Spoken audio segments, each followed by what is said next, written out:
What's up, Blazionaires and Blazionettes? I am about to review the second movie in the Resident Evil franchise, Resident Evil Apocalypse. Now, I love this movie because they're introducing the characters from the video game finally. So, with that, being with the first movie being a surprising success, and I don't understand, like, I don't know what it is about that movie that worked, where like with other video game franchises, it just bombed, like when they try to go a different direction with it. But this worked, and now they're like, okay, it's time to bring in the video game characters, like from the like from the video game, obviously. And I'm really glad they did that because if they had, I think if they haven't done that, I think the franchise would probably start tumbling down a rabbit hole very quickly. So they were very smart. It was very wise for them to actually open up the world of Resident Evil a lot more. We're just bringing that to the big screen. So, for that all being said, there will be spoilers, just so you know. Excuse me. But yeah, I mean, like this is where it really becomes like an action movie. Like the first one was like a horror movie. This is an action movie. I mean, like not, like with Alice, who is now like, she has these, like superpowers for that Umbrella gave her. It's all I guess in their attempt to control her or whatever. But she manages to escape, and now she's out there just fighting her way through Raccoon City. And then we come across Joe Valentine, and then we come across Carlos from Resident Evil 3, but we see him early, and we see Nemesis early, and and I think Nemesis was done overall really well. Like when we first saw him, it was fantastic. But I have to say that I am not a huge fan of his final battle with Alice, where excuse me, where Umbrella has basically abducted her and the other characters, and then they sort of put her in the middle of like in the like where they're all surrounded, where they're all like sort of like in like in this big circle, like around Alice, and then Nemesis comes in, and then it's like a fight to the death. I'm like, I am not a big fan of that fight, not at all.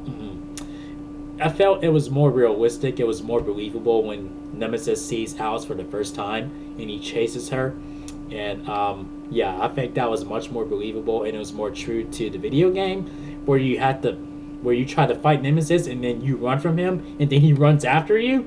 That was fucking crazy. So I'm glad that they stuck true to that.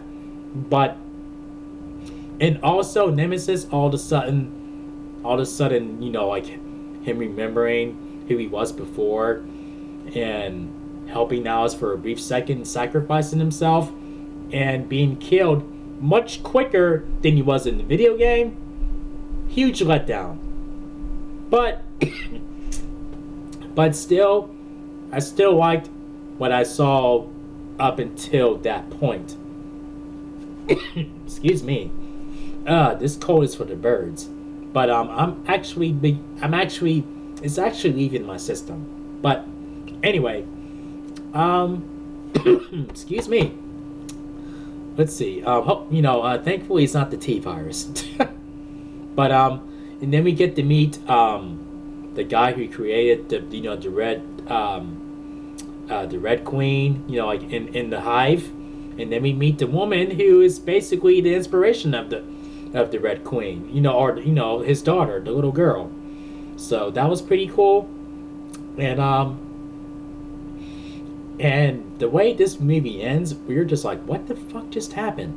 Where they nuke Raccoon City, and the helicopter that Alice and everybody else was in just it it gets sabotaged, and you're like, what just happened? Did she just get killed? And then she wakes up in the lab, and then she escapes again, and then she is being tracked, like, or it seems like she is gonna be controlled, or like they put a tracking device in her this time around, and I'm like, okay, so what does that mean? And still, I mean, like, this was one of my favorite sequels in the franchise, and and it definitely carried the movie very well. And I loved how the virus, I guess the virus brought, the dead out of their graves in the cemetery. That was really, really interesting. Rather than just infecting the living and then they're gonna turn, But and it has pretty like I said, pretty awesome action. It does have jump scares, but it's more of an action movie. But I don't know. I mean, like, even though it kind of went places like, where they could have introduced Chris Redfield could have been thrown in there, but still, we did get at least Jill Valentine. So, and she was portrayed really well. And